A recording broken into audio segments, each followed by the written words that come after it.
as I said, the title of this session is Looking Forward to 2050. So we're actually going to try something a little bit different for this last discussion. So I'm really relying upon the deep expertise across the panel here to make this work. Otherwise, I'm going to be left here hanging. So essentially what we're proposing is that we've all been transported forward into the future. It might feel like that because you've been in this room for a while. It is now the year 2030, and we are actually looking back 15 years and looking at what some of the big transformative changes were that have happened over the last 15 years. So we've spent the last day and a half discussing, lots of technical detail around finance opportunities, risk issues to be considered, technology, disruption, stranded assets, policy frameworks. But now we're past all that. It is the year 2030 and we're looking backwards and we're just describing some of the changes that have actually happened. So some of the questions we're looking at, what are the international trends that have actually played out? What technologies have come to fruition and come to commercial scale? What technologies have fallen by the wayside in the interim? What has been the cost of this transformation? And what were some of the things that investors did to successfully position themselves and their beneficiaries over that period? So what I might do is start with Jason down the end, who you might also know is one of the lead authors of Citi's recent report, Energy Darwinism 2, the sequel. So Jason, let me turn to you. So it's now 2030, as I said. Energy Darwinism 2 has proved to be amazingly prescient. So a lot of the analysis in the report has come to fruition. And one of the trends that was predicted was an increasing decoupling of economic growth and emissions growth. We've seen that split occur at the international economic level. How do we do it? I think it's a combination of... Microphone? Yeah. It's a... That on? Yeah. Yep. It's a combination of effects, I think, that you've seen. And it's obviously a shift in the energy mix and a significantly greater portion of renewables, which are part of that. And obviously the obvious ones within that are wind and solar, which are coming through. But there's all sorts of other things in there that could play a significant part in that, things like solar thermal as well. And there's various technologies coming through there, like the tower technologies and going for ever higher temperatures that are coming through there. So a lot of the sort of the obvious shift within the energy market, and obviously the big loser within the power market, if you like, is coal. We see a significantly lower proportion of coal, and obviously that's responsible for the bulk of the emissions in the energy space. So we're moving away from coal more into renewables, and then obviously the biggest shift also, if you're looking at energy, which is about 70% of emissions at the moment, and then within that the power and heat market is 42% of emissions. So utilities is the first area of focus, which I say is renewables, and then transportation is about 23% at the moment. So it's significantly smaller, but you put the two together, that's 2/3 of energy-related emissions. And of course, at the moment, the technologies exist for that. So it's not like we had to, looking backwards, go out and invent something new. We had those technologies. We just had to adopt them. So in the transportation market, there's a huge investment that we have seen over the last 20 years of $19 trillion, 2/3 of which went into the transportation market, which is not just a wholesale shift into sort of electric vehicles and things. That's not, I think, what we will have seen looking back. But I think oil will remain the dominant transportation fuel of choice. But what you'll see is a lot of investment into the things that are around at the moment, like start-stop technologies and direct injection and low resistance tyres and things like that. And a significant improvement in sort of miles per gallon, which has come through. So it's more the big beneficiaries in transport is energy efficiency. Oil is the big loser, but only because oil is transportation, and we still use a hell of a lot of oil over the next 20 years. But then within the power market, obviously it's renewables at the expense largely of coal, and nuclear being a slightly smaller beneficiary. Okay. Kobad, if I could turn to you then. So you've just heard Jason talking through some of the trends which have unfolded over the last 15 years. So what has that done for, say, some of the demand outlooks for coal and gas for Australia coming out of that global scenario? Well, it's funny, Jason, I actually, looking back, see the world a little bit differently. I don't know, we must be looking at different statistics, but certainly in Australia it was pretty clear that, looking at the last 15 years, that it's been very hard to get rid of that coal. So, we were lucky, we've gotten to 45% renewables. We more or less got there by accident, actually, because the households and the businesses out there did it all for us. They just kept putting this PV, and politicians along the way and different companies along the way at various different times tried to stop them because the change was just so radical, and it was causing so much, quite a lot of challenges on the grid. But they couldn't. The economics were too strong, and so people just kept buying it. And now, people don't even put roof tiles on their roof anymore. They just put solar panels because the things are so cheap. And so that got us to 45 to 50% renewables, today in 2030, and that's pretty good. We're pretty proud of that. But it's renewables plus coal. Like, that coal is still there, and as a country, we still haven't come to terms with this battle that we've been struggling with since the year 2000 of how to get rid of this coal. And that situation is really, replicated around the world. We see the world really in a coal plus renewables energy mix. And the big loser, actually, that everybody thought was going to be a winner is gas. Because gas just, on a price basis, couldn't compete. It couldn't compete with the incumbent coal. And so it never really had the growth we thought it would. So in terms of, and what does that mean for Australia? It meant that all those big, gas export fields that we had such high hopes for never really came on stream. We had a few more than we did in the year 2015, but no fantastic expansion. But we have unfortunately seen a real tapering down in our coal export volumes too, because all the countries where the coal generation was actually growing, India, Indonesia, Philippines, parts of Africa, they actually became really good at producing their own coal. And they put in more and more restrictions to support their own domestic coal industries. And so Australia was kind of, we never saw the growth, and then we saw actually the tapering off. And so, coal is just no longer that big export earner that we thought it was. So we kind of lost, the gas never happened and the coal's trickled away. So, 2030, we're in a funny situation export-wise. The bright spot is that we're pretty good with renewables. And we've got a lot of expertise, and we've been, selling our minds and our talent to Asia. And that's been good. But the commodity power, iron ore is doing well, and other sort of, minerals are doing well, but the traditional energy commodities, they've kind of fallen away from us. Okay. Well, Tony, can I turn to you? If you could cast your mind back over the last 15 years. We seem to have some dispute over how people have remembered the last 15 years in terms of the structural transformation that we've seen. How do you recall the last 15 years playing out in terms of the changes in export markets and impacts for the community in Australia? Well, interestingly enough, in 2029, I was talking to Prime Minister Bob Katter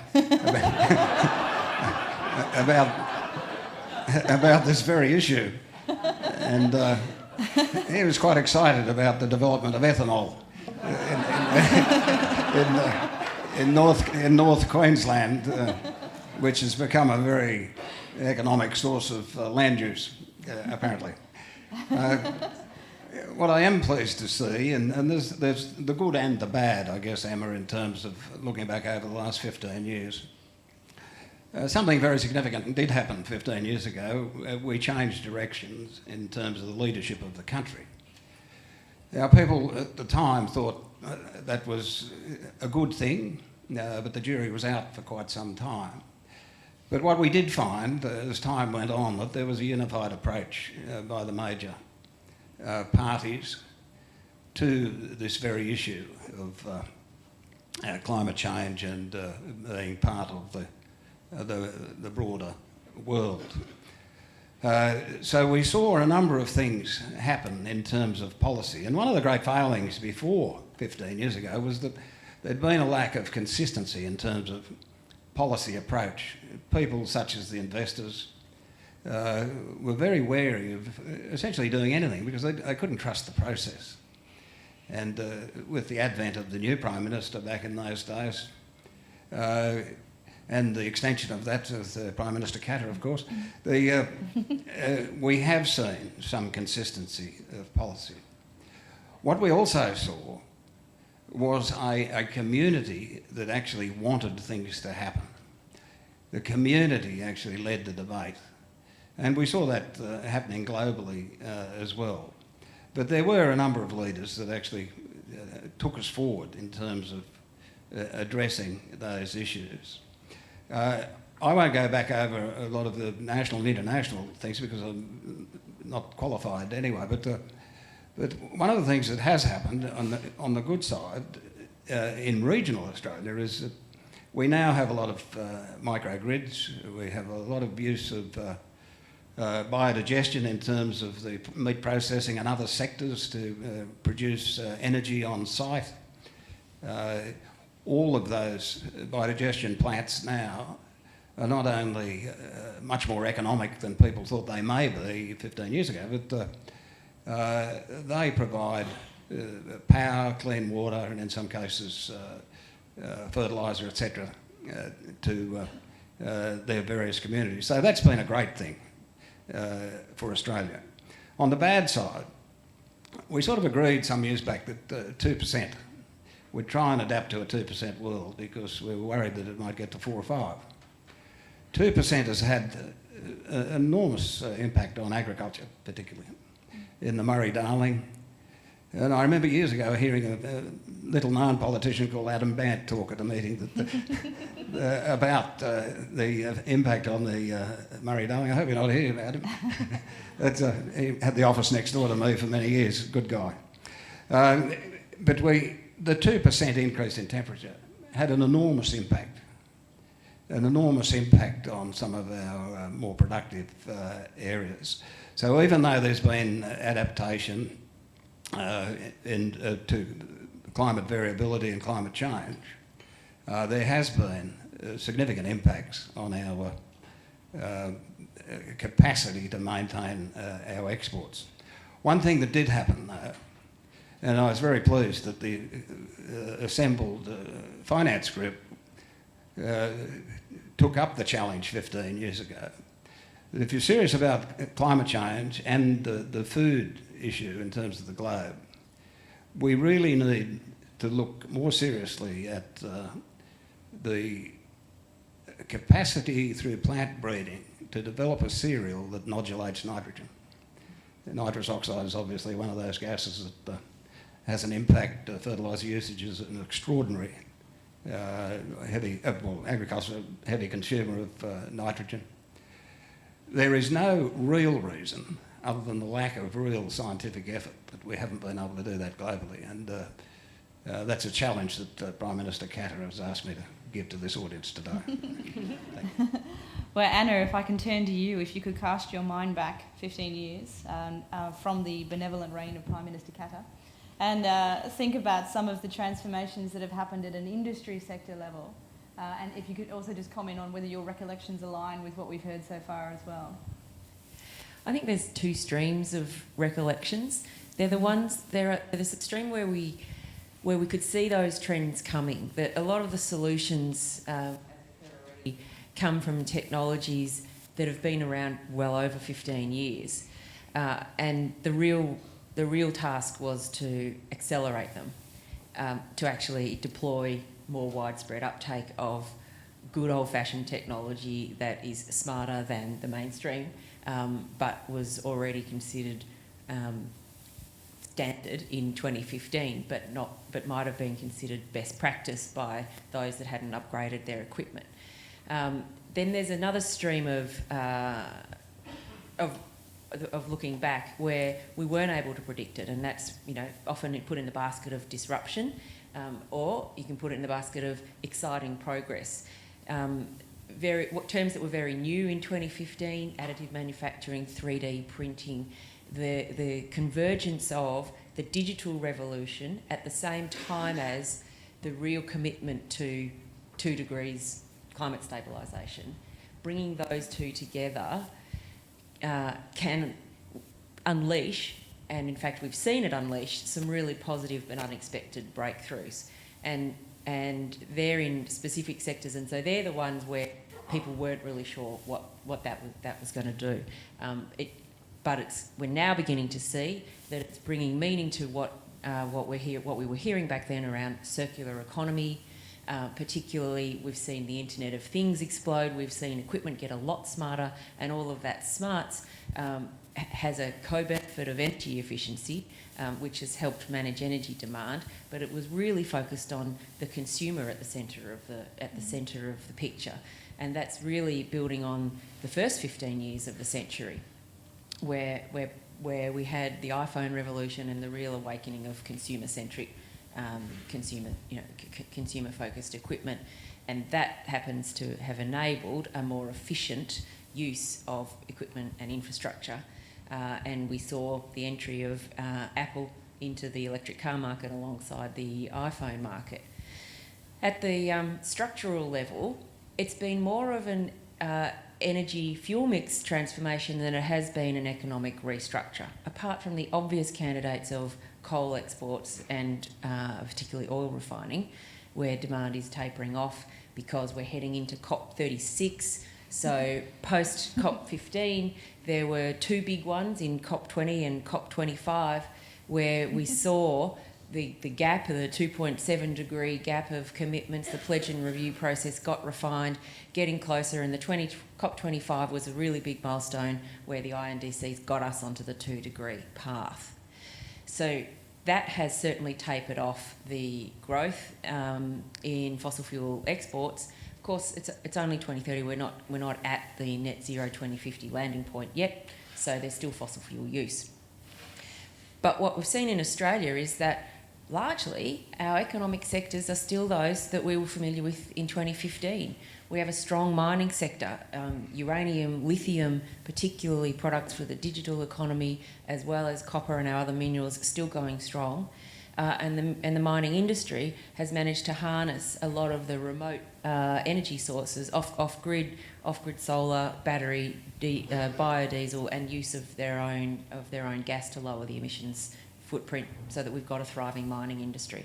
Similarly, manufacturing has been able to take advantage of the greening of the grid, so the 50% renewables that we've got, that's enabled manufacturing to have a much lower emissions footprint, and we've seen a shift away from gas in the use of electricity towards zero emissions electricity, renewables really. And so where we're seeing gas being deployed is as a transition fuel, less for electricity and more for freight in particular, and helping reduce the emissions intensity of diesel, and seeing gas as a substitute there. Okay. Wow, when you said COP35, I think I felt a shudder go through the room. Whether that was from excitement or trepidation, I'm not quite sure. So Peter, let me turn to you and pick up on some of those themes. So I'm presuming that with how some of these trends have played out, you're now the head of an industry association which rivals the BCA in size and power, thanks to the growth of the carbon market project development side of the Australian economy. Would you care to comment on a rampantly successful 15 years for your industry? Yeah, well, thanks. The Business Council, what were they called? Yes, this is on the eve of COP36 and with the Prime Minister, Bob Katter, attending, but opened by President Greg Hunt after we became a republic in the early 20s. Viva la revolution. The two main things occurred over the last decade and a half, which positioned Australia to be a significant player and contributor and responsible global citizen in our region, and they really related to knowledge exchange and commercial interaction. We realised as a smart economy that we had a lot of lessons to learn, and we realised also that in a country like Australia with only 20 odd million people at the time, there were only 2 degrees of separation from any one key decision maker. And what we realised early on in the post-Paris world is that if we really wanted to play in this game, we should connect the key areas of expertise and knowledge within our country. So we started to work out through the venerable institutions like the Carbon Market Institute and the Investor Group on Climate Change, how we could bring these networks together, how we could connect policy, markets, technology, finance, science, community, into a plan to actually share knowledge. What do we know? What have we learned?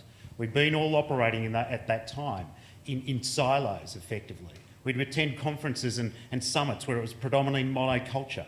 We started to break down those barriers and worked out, okay, what is it that we have as a collective body of knowledge that if we could share that effectively, we could raise the level of tide, raise the common denominator of what we know as a country, and inform and take a leadership position as business community over where the domestic policies were set and raise the tide accordingly. So we created an environment where we were able to share knowledge and transfer knowledge within key players within different sectors. We then actually, as a result of that, also realised what we really needed to do was invest in building capacity as education. So in terms of looking at the opportunities that were evolving in our region, in particular, we needed to skill up the armies of the soldiers of the army to actually deploy it on the low carbon challenge that was ahead of us. And that came from those organisations and individuals that came together to form those initial networks who were able to actually mentor and bring in the young professionals who were desperate to actually play a role in this space, who were enthused and inspired by some of the work some of the pioneers that have done, that were sitting in conferences around 2015 thinking of ways to create economic opportunities in the future. We started to leverage that knowledge base back into our young workforce, and the workforce development plans that were created had potentially more enduring effect than the John Button industry plan for motor vehicle industry, but it was industry plans that were developed, industry plans that were put together about how do we capitalise on the growth opportunities in our region. And the other thing that we did as a country, we got really smart about actually business development. We started to look at, we realised that when the Paris agreement was taking place back in COP21, that every country in the world who was participating put forward the research on where the business opportunities are. If you, at the time, we picked up the China INDC, the Intended Nationally Determined Contribution, and in that we read they actually scale up industrial parks around the country and redesign their transport systems and create a whole economy outreach program for low carbon development. In the Indian INDC, it was eloquently quoted, one of the most poetic pieces of literature on climate change ever written, that's now gone down in the annals of history as what really set the agenda. It had, the opening paragraph quoted Mahatma Gandhi that said, as trustees, that we have a responsibility over our natural resources to bequeath to our future generations a healthy planet. This is the kind of cultural understanding that we started to get in Australia. We don't just go and actually sell stuff into the world. We have to understand the cultures and the environment that we operate in. We put the effort into actually building cultural bridges and cultural sensitivities. So when we started operating and looking at our export markets, we started aligning our capability, aligning our ability to communicate in a way that we understood where the market was going, and then harness and invest back in the capability to deliver on that. So in doing that, we had to reframe who we were as a country, what was our competitive advantage, and stop thinking about the competitive disadvantage if we acted. And reframing that economic story was part of the success, where we actually started to look at, we can actually be a responsible global citizen, we can build the workforces of the future, we can connect with our neighbours, and in our region was the golden opportunity that we actually struck. Well, that was quite the stirring speech, CEO of the now massive Carbon Market Institute. One of the things I'm quite happy to announce to the futuristic panel here is that we actually have a bit of a time capsule video in the form of an old form of technology that you might recall known as a video. But before we just had sort of images directly implanted in our brains, which we actually stored at the time of the IGCC conference and have kept for 15 years from former US Vice President Al Gore. So let's just take a moment to gaze back into the past and see the wisdom of our time capsule from Al Gore in the video. Thank you for inviting me to join you at this 2015 Climate Change Investment and Finance Summit. I wish I could be there in person, but thank you for letting me share through this technology. Today, we face essentially three questions about the climate crisis. The first is, must we change? Do we really have to change? Because we've enjoyed 200 years of seemingly cheap carbon-based energy. which has helped to fuel the rise of a magnificent and elaborate global civilization. Even today, 85% of all of our energy comes from carbon fuels. So do we have to change? Do we have to make our infrastructure more sustainable? Well, every day we are pouring 110 million tons of additional global warming pollution into the thin shell of atmosphere surrounding our planet as if it was an open sewer. And that extra heat energy trapped by man-made global warming pollution is now equivalent to the energy that would be released by more than 400,000 Hiroshima-class atomic bombs going off in our atmosphere every 24 hours. The consequences of that extra heat energy are already clear. Stronger storms, more destructive floods, deeper and longer droughts, crop failures, strengthening and spreading wildfires, tropical diseases spreading toward the polar regions, and melting ice and the sea level rise that comes with it. These and many other consequences are pushing our modern infrastructure to its breaking point and causing the threat of political disorder and even violence in regions like Syria, among many others. So the answer to that first question is yes, we must change. The scientists have long answered that question pretty loudly and clearly, but now Mother Nature is chiming in an even more persuasive way. The second question after must we change is, can we change? Do we have the ability to solve this crisis? If we did not, then people wouldn't want to hear about it. But fortunately, the answer to that second question is also yes. You can see it in the unbelievable and incredible progress that we're now seeing in the renewable energy market, with the cost of solar and wind coming down so rapidly.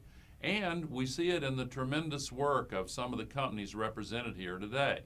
Solar, wind, and perhaps most importantly, energy efficiency technologies have been spreading so quickly that they have been far outpacing the predictions of the best analysts that we have. Just think, back in 2000, not that long ago, the best predictions were that wind capacity in the world would reach 30 gigawatts by 2010. In reality, we exceeded that goal by 12 times over. In 2002, analysts predicted that the solar energy market would grow by a very healthy 1 gigawatt per year by 2010. Well, when 2010 rolled around, we exceeded that prediction 17 times over. Last year, we exceeded it 48 times over. And this year, we're on track to exceed it by more than 60 times over. So, thankfully, the answer to that second question is also yes, unequivocally, yes, we can solve this crisis. So the third and final question after must we change and can we change is, will we change? Well, that's a question that's pretty ripe for discussion this year, because 2015 is the critical year for solving the climate crisis. World leaders will gather in Paris November 30th through December 11th to forge a bold new climate agreement. And this time they're going to succeed. The architecture of the agreement is different. As a famous poet in my country wrote in the last century, after the last no comes a yes. And on that yes, the future world depends.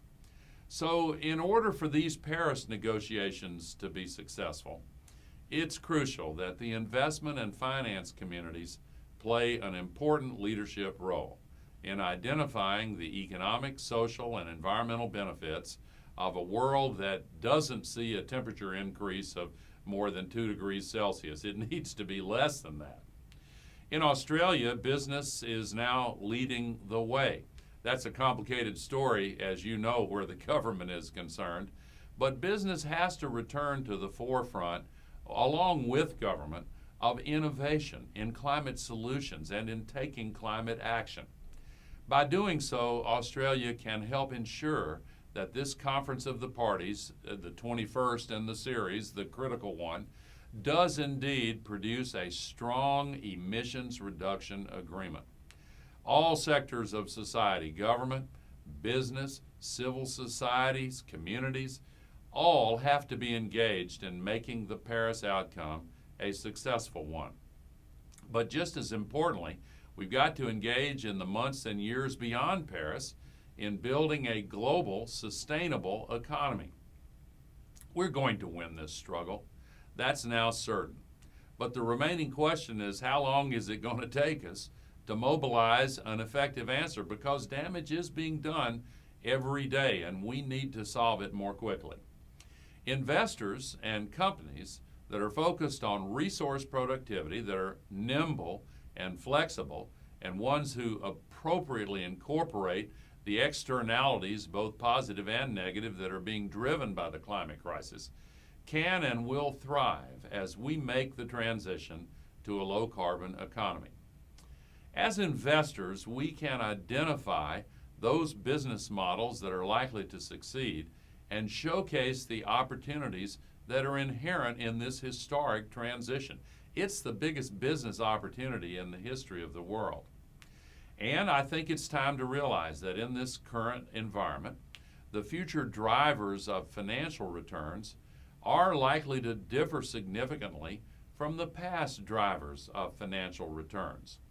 For example, today, with the effects of climate change firmly taking hold and more apparent, and with air pollution having detrimental impacts in so many cities, and particularly in places like China and India, citizens and governments alike are starting to act. And this is resulting in new sets of restrictions and limitations, and also incentives and opportunities. Overall, while there is always uncertainty in the short term around the specific policies that governments will adopt, and also the technologies that will be available on a widespread basis going forward, the general direction of travel is now becoming exceedingly clear. For example, due to our increased global connectivity, we are now able to rapidly disseminate new solutions in a way that simply was not possible in prior eras. Entire industries are changing rapidly before our eyes, some of them in an exponential rather than linear fashion. And while this is paving the way for tremendous value creation, it is also undeniably resulting in the classic phenomenon known as creative destruction. The old analogy from ice hockey applies for investors. You don't skate to where the puck is, you skate to where the puck is going to be. So what does that mean, this new business environment, for investors? Well, that's part of what the next panel is going to explore.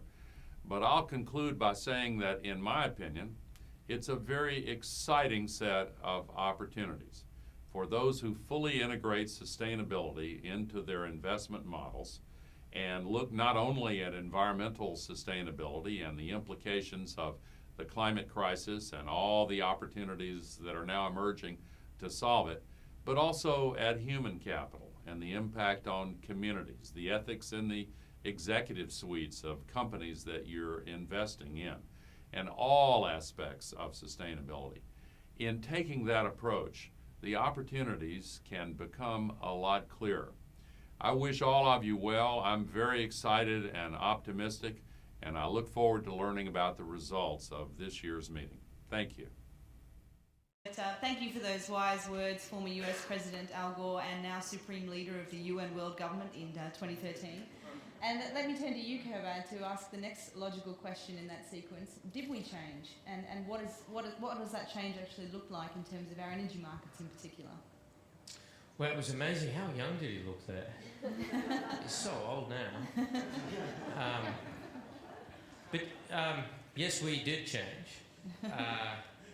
But as I was saying before, it was really consumers that changed for us and pushed through a lot of the change.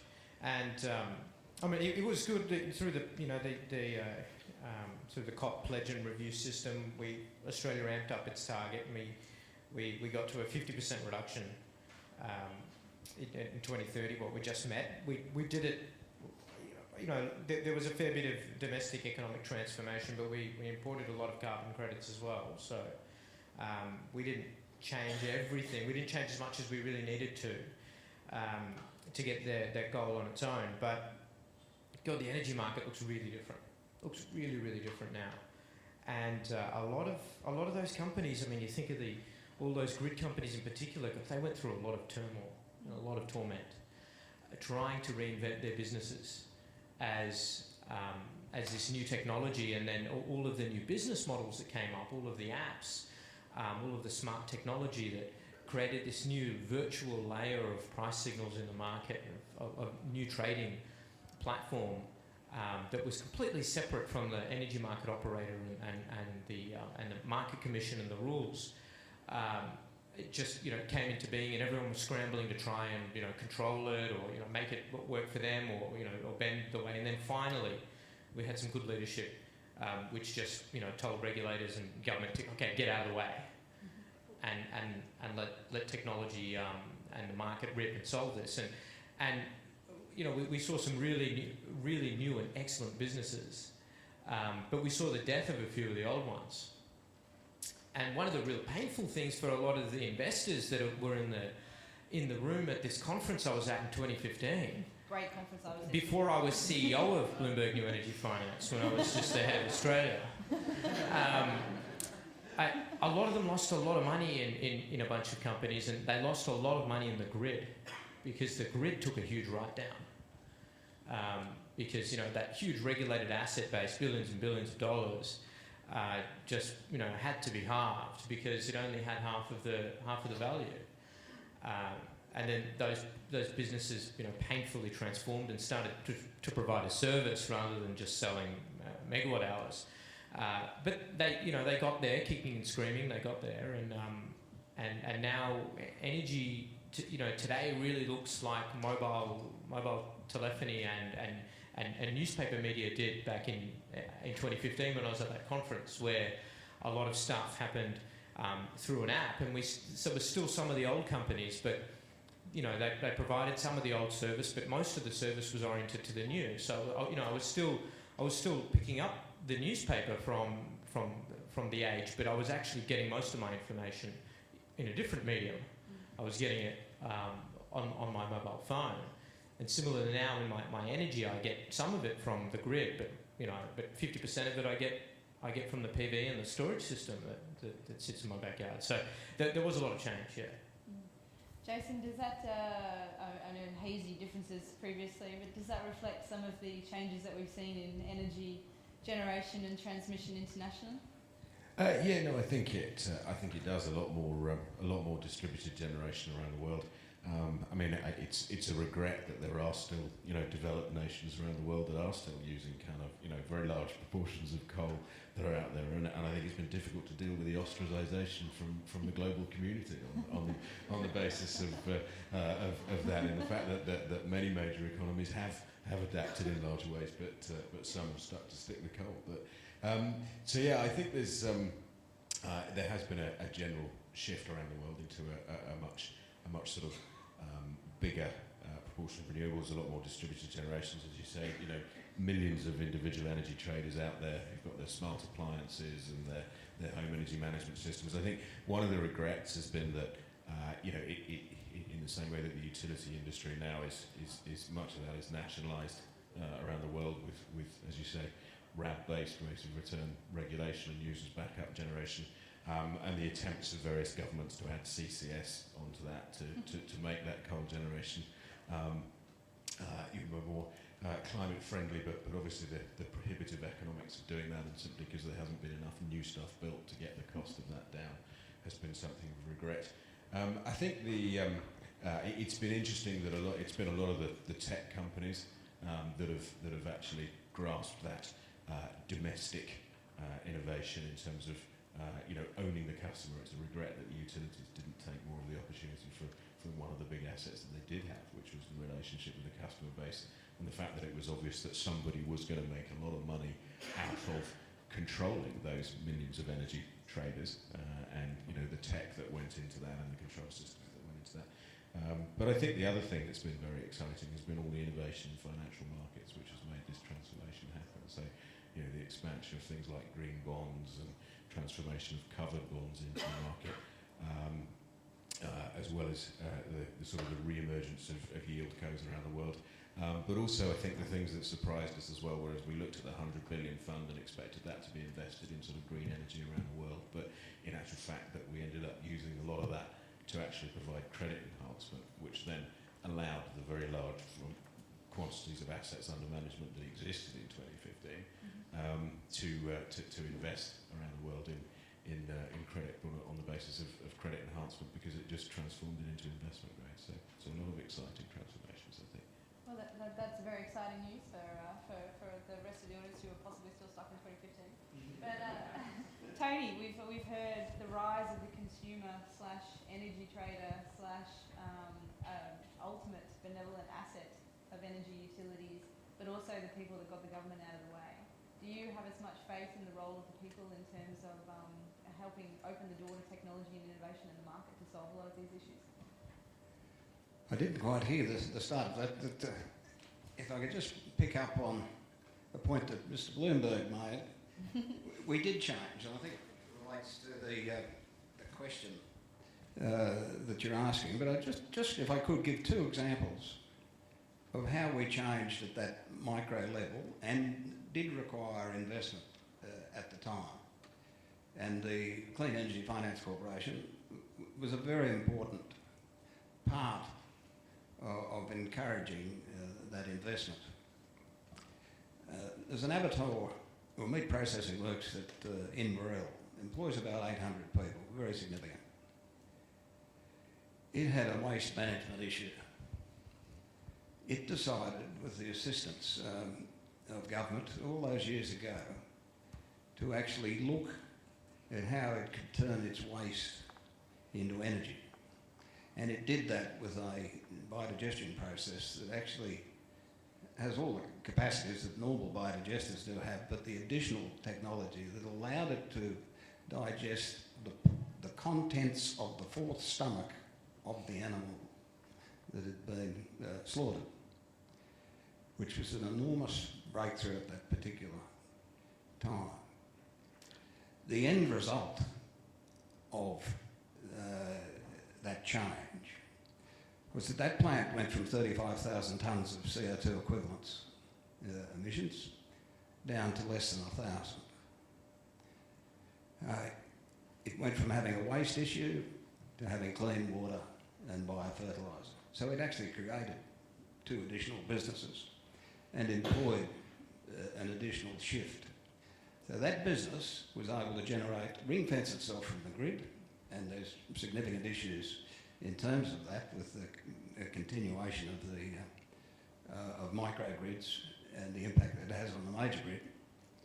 But it was able to ring-fence itself, have control over its utility costs, its heating and electricity, etc., and be more competitive internationally and domestically against its competitors that were reluctant to move with that sort of technology.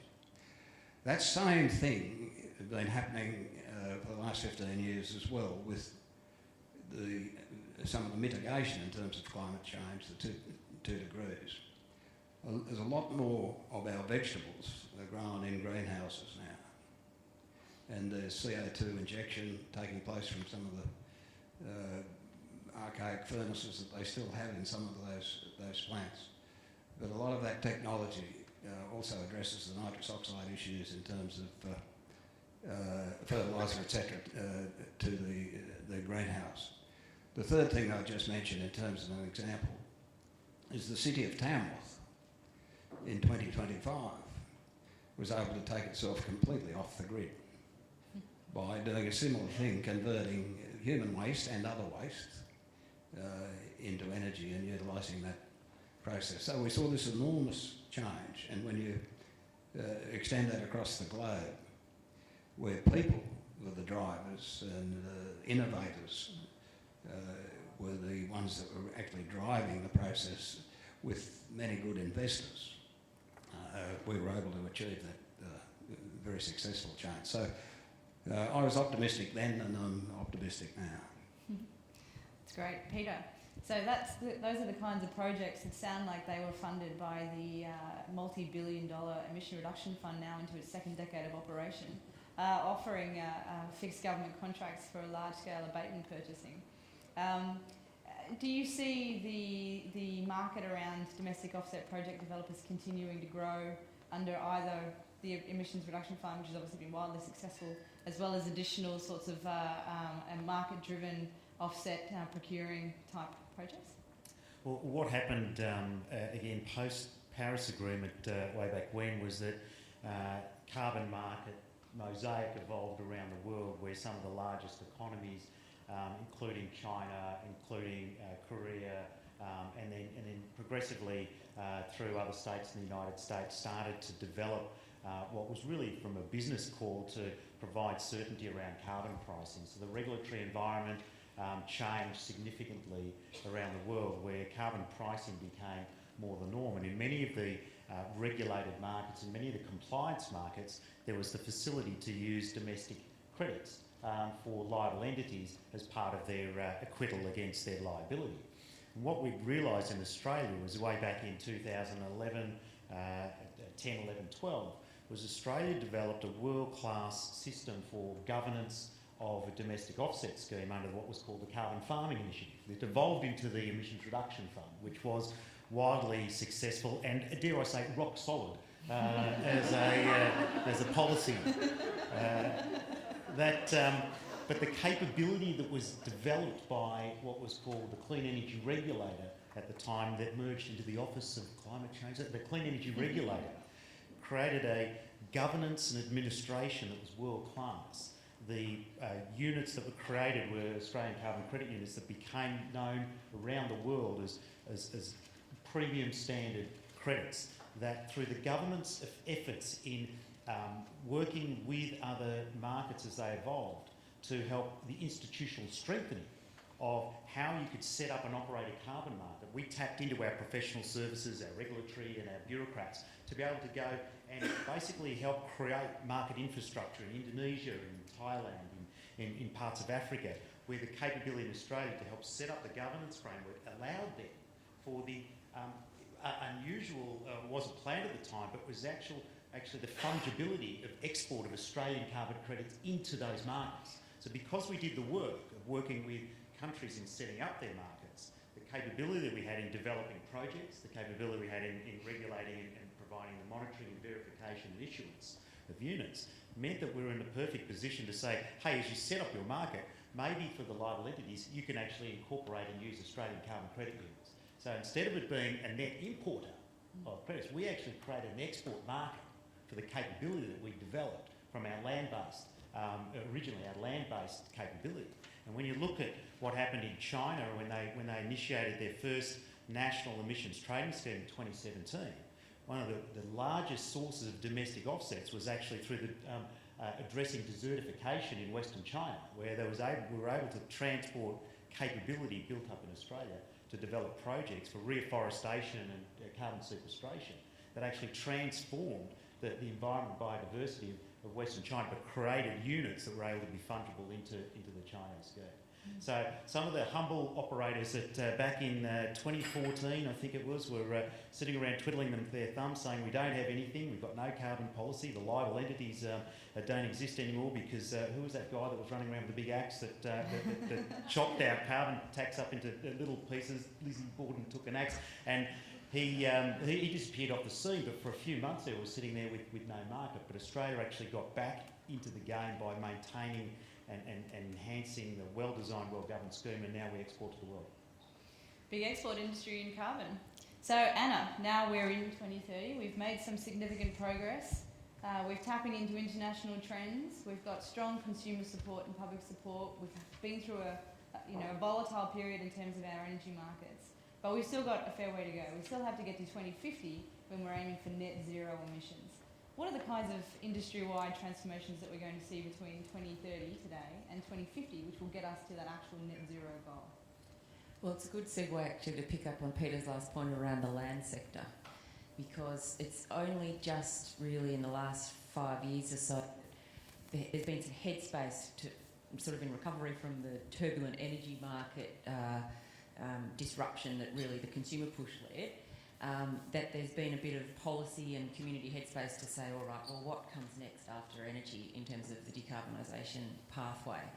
And we now recognise we need a much larger scale capacity for particularly carbon forestry, which has all of those biodiversity benefits. In Australia, we need special skills for making sure we've got Indigenous seed banks so that we're understanding that we're adapting to climate change while mitigating it at the same time, and recognising that what we plant needs to survive as it gets warmer. Mm-hmm. So there's a whole skill set there, which we're only just in 2030 seeing the beginnings of, but we'll need to and should. We should have got the capacity for, we've got the land space for, and we've got the R&D ability for it to really see it take off in the next 20 years. It's the balancing item that will get us to net zero, depending on how well we do on the industrial transformation. So what's left to do there? We're at 50% renewables. The last of the coal still has to retire, and realistically there's about 5 years left to get that right. Fortunately, plenty of other countries have done it. The UK coal's been gone for 7 years. In terms of export skill set transitioning, a lot of the UK union leaders have come here and work with regions in Australia to see how that closure was done in a sustainable transition. And a few have begun in Australia, which is good. And we've got about 5 years left in terms of staying within 2 degrees to close the remainder. So what replaces them? It looks like renewables is going to win that race. There's been some fantastic R&D of particularly wave and tidal and some of the more expensive geothermal drilling, so that those sites are now known. And the next 5 years are make or break, really, for getting the first major baseload renewables up and running in Australia. But there's good expertise, and there's been plenty of preliminary financing provided through ARENA and CFC and partners. Our wave and tidal expertise was actually honed overseas, but with Australian headquartered companies. So we've got another growth industry that we can see taking off in the next 2 decades. And then the main two sectors, transport and industry. We've lost the car manufacturing market here, but we are still nonetheless very keen purchasers of electric vehicles. And so we've seen tourism operators really promote electric car charging points all around the attractive coastlines, because the high net worth individuals who love to drive a good car that drives fast and clean and quiet love to go around the coast. So that's actually been a neat angle, blending our tourism export with our clean energy economy branding, and that's helped also increase the adoption amongst domestic Australian purchasers that actually we can drive the coast of Australia on an electric car, and we've already got the charging stations ready to go. Tourists are bringing it here, and the rest of us are catching up. And so in industry, the electrification process is now really underway. We've seen a heavy industrial focus on how can equipment that isn't using zero emissions electricity switch across to it, and if not, is there another substitute that's less emissions intensity? So mostly what we're seeing is liquid fuels moving to gas, and where possible, gas moving onto the grid or onto distributed local electricity. That's been the harder part. Not every industry has equipment that can turn over quickly. So there's another probably decade's worth of work to be done there, in parallel with some sequestration or capturing of the process emissions that we'll need to see in the LNG industry, which has continued to grow, and in other, particularly fertiliser and cement sectors, where we would see more industrial R&D needed for the process emissions in those sectors. Great. Well, I think, as you can probably tell, back in 2015 we had no idea just how much excitement was ahead of us in terms of the next 15 years of both significant and rapid transformation and development and growth, but also in terms of rapid acceleration of the need for investors to understand what the risks are and to get their heads around some of the major transformations happening across both the national and the international economy. But if you could just take a moment with me to thank my panel for travelling back in time with us today in terms of talking through some of these projections. Please thank the panel very much.